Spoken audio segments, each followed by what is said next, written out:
Hello guys, आपका स्वागत है हमारे कैरियर मेकअप के यूट्यूब चैनल पे। यहाँ पे हम प्रोवाइड करते हैं क्वालिटी एजुकेशन और free education.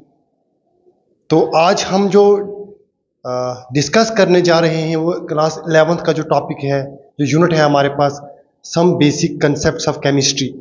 Some basic concept of chemistry, ये हमारा क्लास 11th का है, जो हमारा फर्स्ट यूनिट है। इसमें देखेंगे हम कि जो हम केमिस्ट्री पढ़ेंगे फ्यूचर में 11th में 12th में, उसमें जो बेसिक चीज़ें हमारे पास जो डेली यूज़ होंगी हमारी केमिस्ट्री में, उसके बारे में हम पढ़ेंगे। तो सर, मैं आपको ये चीज़ बता दूं कि इसमें हम बोथ सीबीएसई और जेके बोर्ड्स को कवर करने वाले हैं। हमारी जो सीरीज है कंटिन्यूस आती रहेगी, और अगर आप पढ़ना चाहो इसे तो अच्छे से पढ़ सकते हो। हम डिस्कस करते हैं आगे। सबसे पहले हमें पता होना चाहिए कि केमिस्ट्री क्या होती है। देखो, आपने केमिस्ट्री पढ़ने से पहले मैं आपको एक चीज़ के बारे में बताना चाहता हूँ। Let me explain one thing. आपने कभी मैटर के बारे में सुना है? मैटर के बारे में सुना है कभी आपने? ज़रूर सुना होगा मैटर के बारे में। अभी हम आगे पढ़ेंगे भी इसके बारे में। मैटर एक ऐसी चीज़ होती है जिसके पास जो स्पेस ऑक्यूपाई करती है, ठीक है बच्चे, जो स्पेस ऑक्यूपाई करती है और इसका एक मास होता है। यहां तक क्लियर आपको? स्पेस ऑक्यूपाई करती है और इसका एक मास होता है। तो बेसिकली केमिस्ट्री में हम जो मैटर्स होते हैं, मैटर होता है जो, उसकी स्ट्रक्चर के बारे में पढ़ते हैं। ठीक है, उसकी स्ट्रक्चर क्या होगी, और जब ये मैटर केमिकल रिएक्शन करेगा या किसी के साथ हम मिक्स करेंगे, तो उस वक्त इसके साथ क्या होगा अलग अलग कंडीशंस में। वो सब्जेक्ट जिसमें हम मैटर के बारे में पढ़ते हैं, जब वो किसी के साथ मिक्स होता है तब वो क्या एक्चुअल में क्या होता है, तो उस सब्जेक्ट को हम बोलते हैं केमिस्ट्री। आई होप कि आपको यहां तक क्लियर हो गया होगा। तो हम आगे चलते हैं, थोड़ा सा मैटर को और अच्छे से डिस्कस करेंगे। जैसे ये आटम्स, मॉलिक्यूल्स, कंपाउंड्स हम पढ़ेंगे। ये भी आटम्स होते हैं, ये भी क्या होते हैं, मैटर का पार्ट है। मॉलिक्यूल्स ये भी पार्ट है किसका, मैटर का। कंपाउंड्स जो है ये भी मैटर का पार्ट है। हम आगे डिस्कस करेंगे, हमें पता चलेगा कि एटम्स क्या होते हैं, मॉलिक्यूल्स क्या होते हैं और कंपाउंड्स क्या होते हैं। आइटम्स, मॉलिक्यूल और कंपाउंड्स क्या होते हैं, ये हम डिस्कस करेंगे। जैसे जैसे हमारा लेक्चर आगे चलेगा तो आपको बहुत सारी चीज़ें क्लियर होंगी आज। तो हमारे साथ जुड़िएगा एंड तक, आपको बहुत मज़ा आएगा केमिस्ट्री पढ़ने का आज। देखो, जैसे मैंने बोला आपको कि मैटर कोई भी चीज़ होती है। मैटर वो चीज़ जिसका एक अपना जो स्पेस ऑक्यूपाई करती है, पहली चीज़। ठीक है, स्पेस ऑक्यूपाई करने का क्या मतलब, मान लो मेरे पास एक बुक थी। ओके, मेरे पास एक बुक थी, ये वाली बुक थी। ओके, थोड़ी सी बुक बनी है ऐसे, मैंने बुक साइड से बता रहा हूँ आपको, ऐसे बुक थी।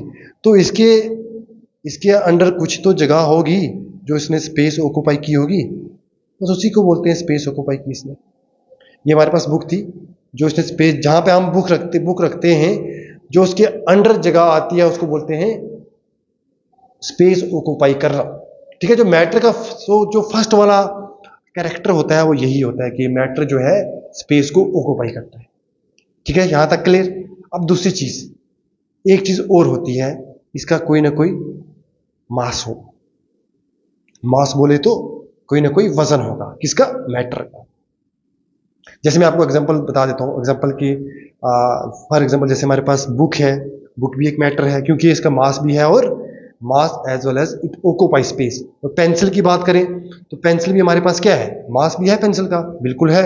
और साइड वाइज क्या है इसका, एक, जब इसको हम कहीं रखते हैं तो ये स्पेस भी ऑक्यूपाई करती है। पानी हो गया, हवा हो गया। अब सर आप पूछोगे सर हवा, हवा क्या है, हवा का तो स्पेस ऑक्यूपाई नहीं करती हवा, हवा तो हमें दिखती भी नहीं है। तो आप हवा कैसे बोलोगे कि मैटर है? बेटा, हवा पता क्या है, हवा का मास होता है। आपको पता होना चाहिए इस चीज़ का। ठीक है, यहाँ तक क्लियर हो गया आपको? यहाँ तक कोई प्रॉब्लम नहीं होनी चाहिए आपको कि मैटर क्या होता है। और ठीक है, यहाँ तक आई होप कि यहाँ तक आपको क्लियर हो गया होगा। अब मैं आगे आपको बात आगे जो हम डिस्कस करने जा रहे हैं कि मैटर को हम कैसे क्लासीफाई कर सकते हैं, मैटर को हम how can we classify the matter, matter को हम कैसे क्लासीफाई कर सकते हैं। देखो दो बेसिस पे हम मैटर को क्लासीफाई करते हैं। एक होती है फिजिकल डिवीजन, फिजिकल क्लासिफिकेशन, और दूसरी होती है केमिकल क्लासिफिकेशन। देखो आपको ये चीज देख के पता चलना चाहिए कि फिजिकल क्लासिफिकेशन किस बेस पे होगी, केमिकल क्लासिफिकेशन किस बेस पे होगी। बेसिकली फिजिकल क्लासिफिकेशन जो होती है ना, जो जब हम किसी चीज को देखते हैं, देख के पहचान लें, वी सी, हम देखते हैं, उसके बाद क्या करते हैं, हम उसको पहचान लेते हैं। हम उसको देखते ही पहचान लेते हैं कि भाई ये मैटर की कौन सी टाइप है। अभी हम पढ़ेंगे फिजिकल जो क्लासिफिकेशन है उसमें क्या क्या आता है हमारे पास। तीन जो मेन टाइप्स हैं मैटर की, वो हम पढ़ेंगे फिजिकल क्लासिफिकेशन में। जैसे हमने देखा तो हमें देखते ही पता चल गया कि ये कौन सी मैटर की कौन सी टाइप है। केमिकल क्लासिफिकेशन में क्या करता है कि जो कंपोजिशन होती है, जिस मैटर से वो जिस सॉरी जिस मैटर से नहीं, जिस चीज से वो बना होता है, जिस सब्सटेंस से बना होता है, कौन, मैटर, मतलब वो किस चीज से बना है। एक टाइप के उसमें वन टाइप के एटम्स हैं, वन टाइप के कॉन्स्टिट्यूएंट हैं, कॉन्स्टिट्यूएंट जिस चीज से वो बना हुआ है, वन टाइप का कॉन्स्टिट्यूएंट हैं या फिर टू टाइप के कॉन्स्टिट्यूएंट से। ये हम किस में देखते हैं, हम देखेंगे। अभी मैं आपको जनरल ओवरव्यू दे रहा हूं, जब हम आगे जाएंगे आपको पता चलेगा अच्छा सर फिजिकल क्लासिफिकेशन ये होती है, केमिकल क्लासिफिकेशन ये होती है। देखो हम अब बात करेंगे किसके बारे में, ये इधर स्लाइड में मिस हो गया है, फिजिकल क्लासिफिकेशन। फिजिकल क्लासिफिकेशन किसकी, अरे मैटर की यार, physical classification of matter. Okay, got it. आज हम डिस्कस करने वाले हैं, हमने जो हम बेसिक कंसेप्ट पढ़े केमिस्ट्री की, उसमें हम अभी डिस्कस कर रहे हैं। हमने केमिस्ट्री पढ़ा, मैटर पढ़ा, मैटर की अब फिजिकल क्लासिफिकेशन पढ़ रहे हैं। तो तीन मेन टाइप होती है, सॉलिड, लिक्विड और गैस। देखो सॉलिड में क्या होता है, सबसे पहले बात करते हैं सॉलिड्स की, सॉलिड की बात करते हैं। ओके बेटा, सॉलिड की बात करते हैं, किसकी बात करते हैं, सॉलिड की बात करते हैं। किसकी बात करते हैं, सॉलिड की बात करते हैं। सॉलिड में क्या होता है, अब एक चीज यहां पे याद रखना, मैं जब भी डेफिनेट बोलूंगा, जब भी मैं बोलूंगा डेफिनाइट, तो उसका मतलब होता है फिक्स्ड, तो जो चेंज नहीं होता। ओके, इसका मतलब क्या होगा, फिक्स होगा। जब भी मैं डेफिनेट वर्ड यूज करूंगा, you have to understand that it means it can not be change. Okay, so guys, जो हमारा सॉलिड है, जो हमारा सॉलिड है, इसकी एक डेफिनेट शेप होती है, डेफिनेट शेप होती है, और साथ साथ में इसका एक डेफिनेट वॉल्यूम भी होता है।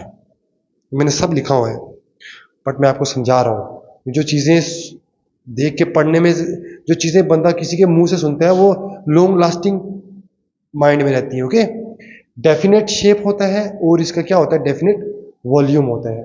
अब आप सर पूछोगे definite shape, what do you mean by definite shape. दिमाग में आता है ना कहीं कि डेफिनेट शेप का मतलब क्या होता है सर, डेफिनेट वॉल्यूम बोला सर, इसका क्या मतलब है सर, समझ नहीं आया सर, इसका क्या मतलब है डेफिनेट वॉल्यूम का।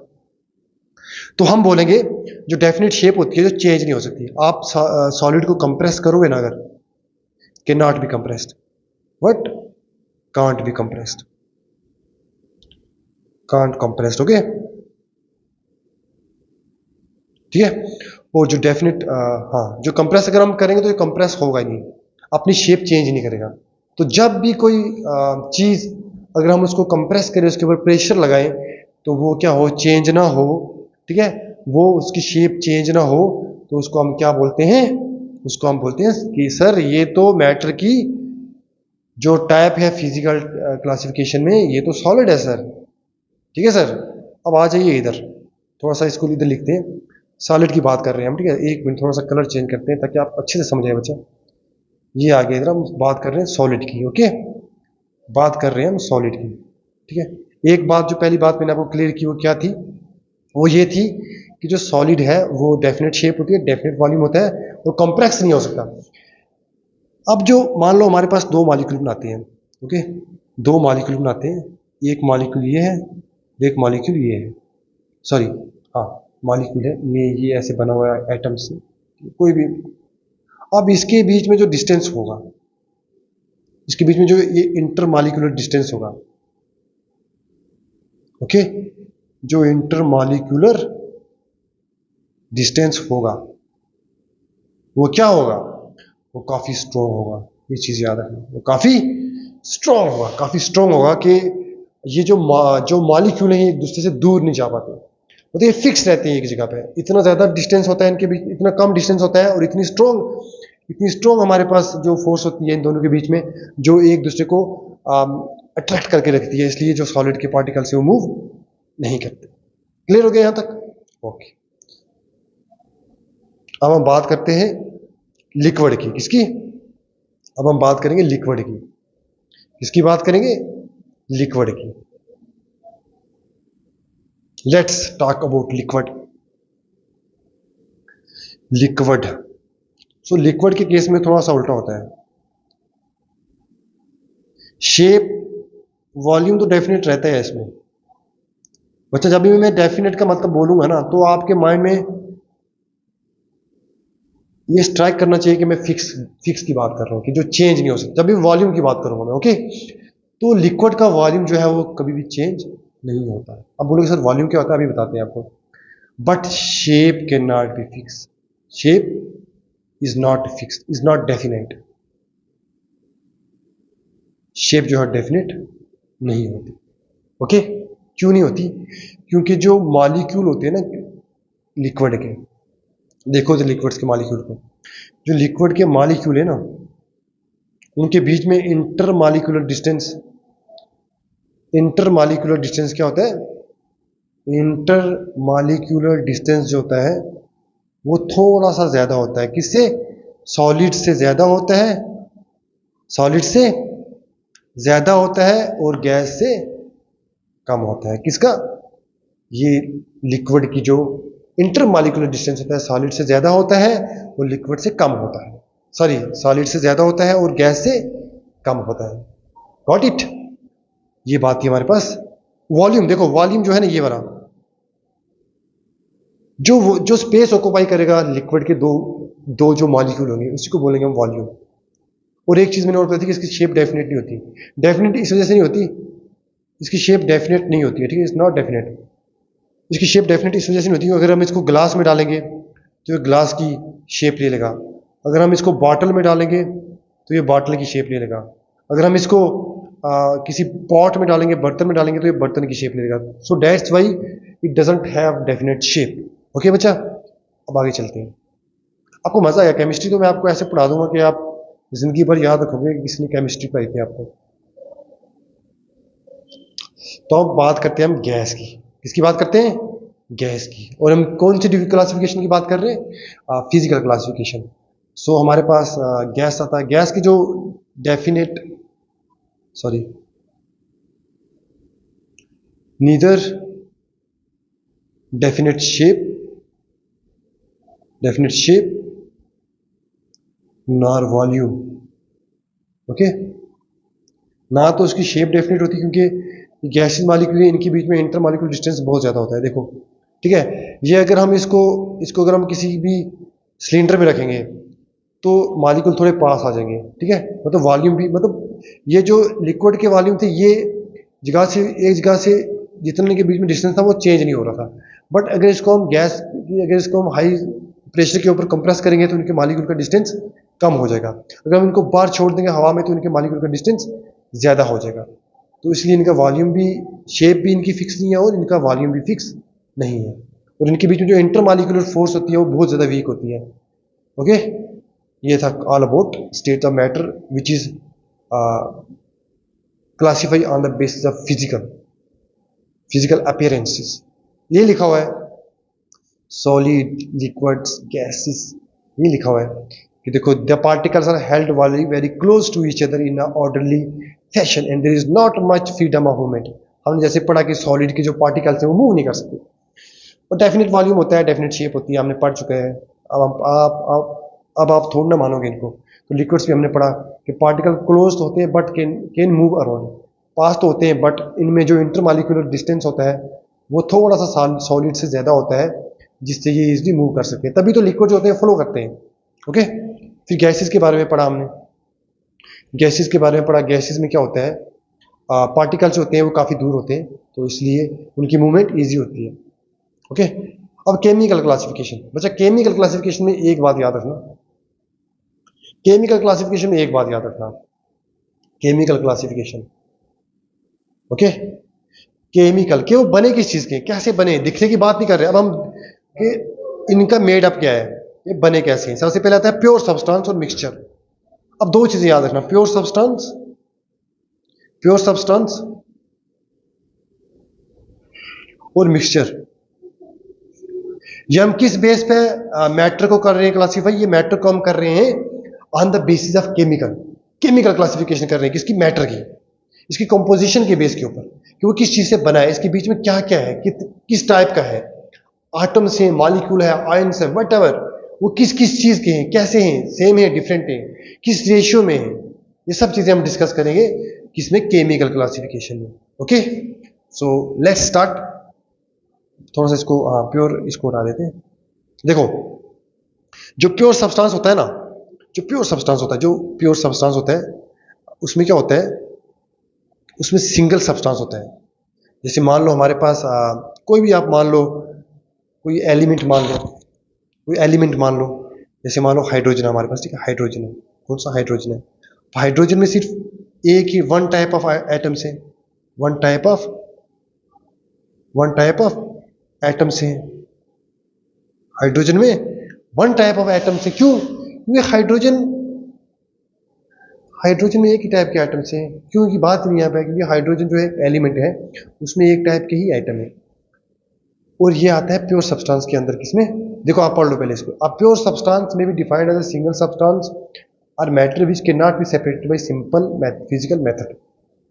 ठीक है, सिंपल फिजिकल मेथड से हम इसको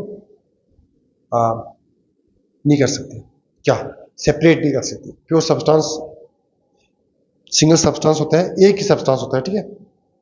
और इसमें क्या होता है, इसमें एक हाइड्रोजन भी हो सकता है, एक ऑक्सीजन भी हो सकता है, बट इसमें क्या होता है कि दोनों जो भी कंपोजिशन होती है वो फिक्स रेशियो में होती है। हो सकता है ऑक्सीजन 2 हो जाए, तो फिक्स रेशियो में जहां पे अभी कंपोजिशन होगी उसको हम बोलेंगे क्या, उसको हम बोलेंगे प्योर सब्सटेंस। और जहां पे जो भी सिंगल सब्सटेंस या ज्यादा सब्सटेंस होंगे या एक मैटर होगा जहां पे फिक्स्ड कंपोजिशन नहीं होगी, जहां पे फिक्स कंपोजिशन नहीं होगी, जहां पे फिक्स कंपोजिशन नहीं होगी वहां पे उसको हम बोलते हैं मिक्सचर। जहां पे फिक्स कंपोजिशन नहीं होती, सबसे जो मेन डिफरेंस है हमारे प्योर सब्सटेंस और मिक्सचर के बीच में वो यही है कि जो फिक्स्ड कंपोजिशन होती है वो मिक्सचर में नहीं होती है, और जो फिक्स कंपोजिशन होती है वो किसमें होती है, सिर्फ प्योर सब्सटेंस। ओके, एलिमेंट की बात करते हैं हम। एलिमेंट क्या होता है, एलिमेंट बेसिकली कुछ नहीं होता है, सिंपल से आपने बहुत सारे नाम सुनेंगे। एलिमेंट में सिर्फ इतना याद रखना, वन टाइप ऑफ पार्टिकल्स होते हैं। अभी समझाऊंगा क्या सर क्या बोल रहे हो आप, one type of particles, particles मतलब एटम्स, मॉलिक्यूल्स। ठीक है, देखो मैं इधर भी लिखा है एटम्स और मॉलिक्यूल्स, कि जिसमें सिर्फ एक टाइप का एटम हो, कोई भी ऐसा सब्सटेंस, कोई भी ऐसी चीज जिसमें एक टाइप का एलिमेंट पाया जाए। जैसे मैं मान लो बात करता हूँ नाइट्रोजन की, जो नाइट्रोजन है उसमें क्या है, सिर्फ एक ही टाइप के एटम्स पाए जाते हैं, सो डेट्स वाई इसको हम एलिमेंट बोलते हैं। ठीक है, एलिमेंट की जो बेसिक डेफिनेशन है वो यही है कि जो ऐसा सब्सटेंस जिसमें सिर्फ एक टाइप का पार्टिकल होता है। अब मैं बात कर रहा हूँ, मान लो आपके पास हाइड्रोजन गैस का मॉलिक्यूल है। अब हाइड्रोजन गैस के मॉलिक्यूल में, सॉरी हाइड्रोजन गैस के अंदर जो भी मॉलिक्यूल्स हैं वो सेम है, मतलब मॉलिक्यूल तो सेम है उसमें, इट्स मीन जो हाइड्रोजन गैस है वो भी क्या है, एक एलिमेंट है। ओके, ये लिखा हुआ है, आप देख लो, sodium, copper, silver, hydrogen, oxygen और some examples of elements. Okay, some examples of elements, got it. अब एलिमेंट्स में ये तो बात कर रहे हैं हम प्योर सब्सटेंस की, अब कंपाउंड्स की बात करते हैं। अब बात करते हैं किसकी, कंपाउंड्स की।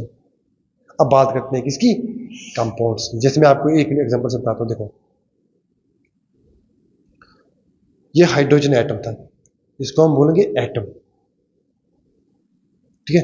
अगर हाइड्रोजन एटम के साथ में इधर एक ऑक्सीजन लगा दूंगा, इधर एक ऑक्सीजन लगा दूंगा, ठीक है, तो ये क्या बन जाएगा, ये हाइड्रोजन एटम नहीं रहेगा, ये वाटर बन जाएगा। ये क्या बन जाएगा, वाटर बन जाएगा। बट देखो आप यहाँ पे एक चीज याद रखना, कंफ्यूज नहीं होना। मिक्सचर में जब आगे पढ़ाऊंगा, मिक्सचर और कंपाउंड्स में कंफ्यूज नहीं होना। यहाँ पे जो भी एलिमेंट्स, जो भी एटम्स जो भी कंबाइन करेंगे केमिकल रिएक्शन में, वो एक फिक्स्ड प्रोपोर्शन में रहेंगे। उनकी जो प्रोपोर्शन है वो फिक्स रहेगी, कभी चेंज नहीं होगी। ओके, वो कभी चेंज नहीं होगी। मिक्सचर के केसेस में चेंज हो जाती है। तो देखते हैं क्या लिखा है कंपाउंड्स के केस में। It may be defined as a pure substance containing 2 or more elements combined together in a fixed proportion by weight and can be decomposed into these element by suitable chemical method. कहने का मतलब क्या है कि ये compounds जब 2 या 2 से ज्यादा एलिमेंट्स आपस में कंबाइन होते हैं फिक्स प्रोपोर्शन में, हम उसको वेट भी, मतलब वेट भी बोल सकते हैं। जब 2 एलिमेंट फिक्स प्रोपोर्शन में, 2 या 2 से ज्यादा एलिमेंट फिक्स प्रोपोर्शन में कंबाइन होते हैं, तब हमारे पास बनता है क्या, कंपाउंड। और कंपाउंड डिकम्पोज भी हो सकता है भाई सूटेबल केमिकल मेथड्स, जिससे हम उसको फर्दर कंपाउंड को एलिमेंट्स में भी चेंज कर सकते हैं। यहाँ तक क्लियर। ये बात कर रहे थे हम प्योर सब्सटेंस की। किसकी बात कर रहे थे, प्योर सब्सटेंस की। किसकी बात कर रहे थे, प्योर सब्सटेंस की। ओके, एज ए कंपाउंड ये हो गया है,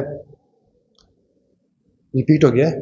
तो हाँ, एक होता है इनऑर्गेनिक कंपाउंड और ऑर्गेनिक कंपाउंड। बस सिंपल में याद रखना, इनऑर्गेनिक कंपाउंड वो होते हैं जो नॉन लिविंग सोर्सेज से निकल जाते हैं। जैसे जैसे हमारे पास रॉक हो गया, मिनरल्स हो गया। जैसे देखो कॉमन साल्ट NaCl, ठीक है। मार्बल कहाँ से निकलता है, रॉक से, मार्बल, ठीक है। कैल्शियम वाशिंग सोडा कहाँ से निकलता है, रॉक से, मिनरल से निकलता है, ठीक है। ये सब क्या है, इनका जो सोर्स होता है वो नॉन लिविंग होता है। ऑर्गेनिक कंपाउंड, जैसे मैं आपको एक एग्जांपल बताता हूँ, कार्बोहाइड्रेट्स, प्रोटीन्स, ऑयल्स, फैट्स कहाँ से मिलते हैं हमारे पास, ये मिलते हैं हमें कहाँ से, ये मिलते हैं हमें लिविंग प्लांट्स, लिविंग ऑर्गेनिज्म से, प्लांट्स और एनिमल से। जिसका सोर्स, वो कंपाउंड जिनका सोर्स नॉन लिविंग होता है उन्हें इनऑर्गेनिक कंपाउंड्स बोलते हैं, जिनका सोर्स नॉन लिविंग होता है उसको हम ऑर्गेनिक कंपाउंड्स बोलते हैं। क्लियर यहाँ तक, आगे चलते हैं। ये देख लो, वाटर, मीथेन। ओके, वाटर मैंने बताया था क्या है, वाटर कंपाउंड है। मीथेन क्या है, ऑर्गेनिक है इनऑर्गेनिक है, मीथेन ऑर्गेनिक कंपाउंड है। मीथेन ऑर्गेनिक कंपाउंड है। ओके, ये याद रखना। अब बात करते हैं मिक्सचर की। अब बात करते हैं हम मिक्सचर की।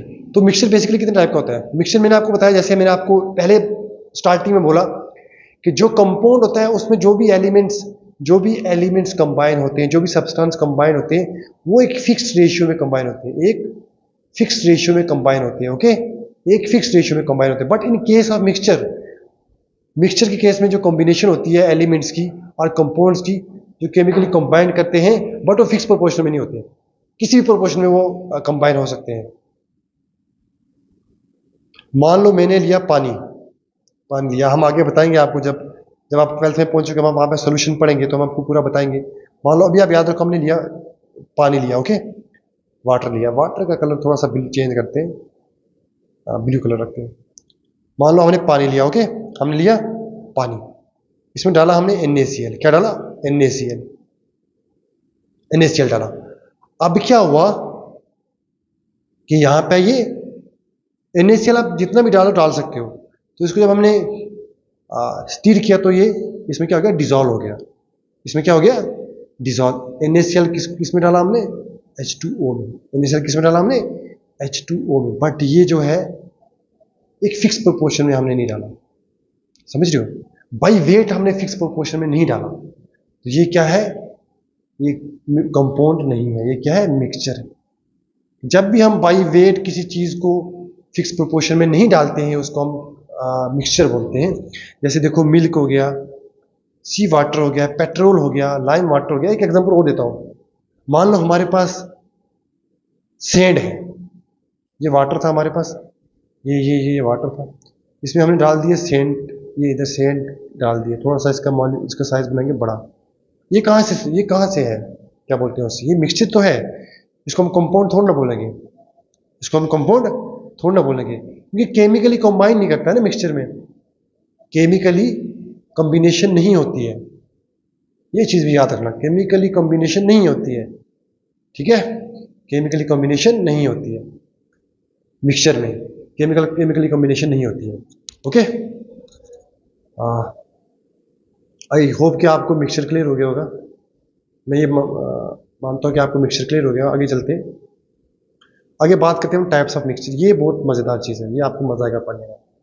इधर हम इसको क्लियर करते हैं, ये वाला ना, देखो दो टाइप के मिक्सचर होते हैं, अब मज़ा आएगा आपको, देखना आपको कैसे मज़ा आएगा। एक मिनट कलर चेंज करने दो, let me change the colour, तो समझाने का मज़ा आएगा ना आपको। हाँ, दोनों बना लेते हैं, दो सोल्यूशन बना लेते हैं।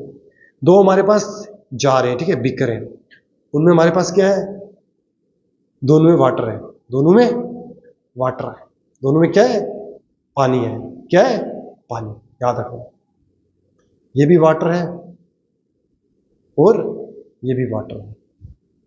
ओके, अब करते हैं कलर चेंज। अब इसमें मैंने क्या डाल दिया, इसमें मैंने डाल दिया NaCl, NaCl नहीं सॉरी, हाँ NaCl डाल दिया। ओके, इसमें मैंने डाल दी सैंड, इसमें मैंने डाल दी सैंड।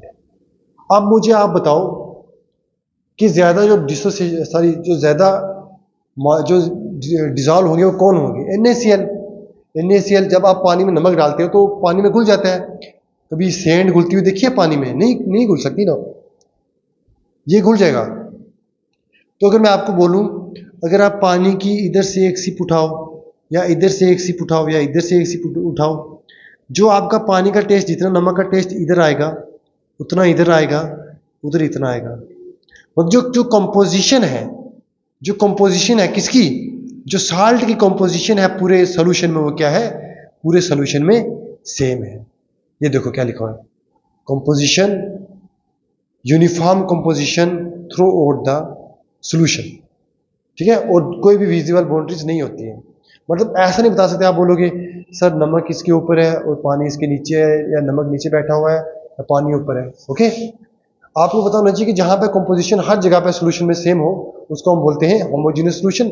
जहां पे कंपोजिशन जो है, जैसे सेंड की बात करते हैं, सेंड के पार्टिकल अच्छे से, सेंड के पार्टिकल के बीच में एक बाउंड्री होती है, विजिबल बाउंड्री, आपको पता चलता है कि सेंड नीचे बैठा हुआ है तो पानी ऊपर है, तो डिजॉल्व नहीं होते हैं इसके बीच में। अगर आप यहाँ से पानी उठाओगे, यहाँ से उठाओगे, यहाँ पे आपको पानी उठाओगे देखोगे तो यहाँ पे बीच में सेंड भी है, ऊपर से उठाओगे तो देखोगे यहाँ पे सेंड नहीं है। ये जो कंपोजिशन होती है वो यहाँ पर चेंज नहीं होती है, इसी को हम बोलते हैं होमोजीनियस मिक्सचर, और इस वाले को हम बोलते हैं हेटेरोजीनियस मिक्सचर। आई समझ, बस यही था, इस केस में यही था।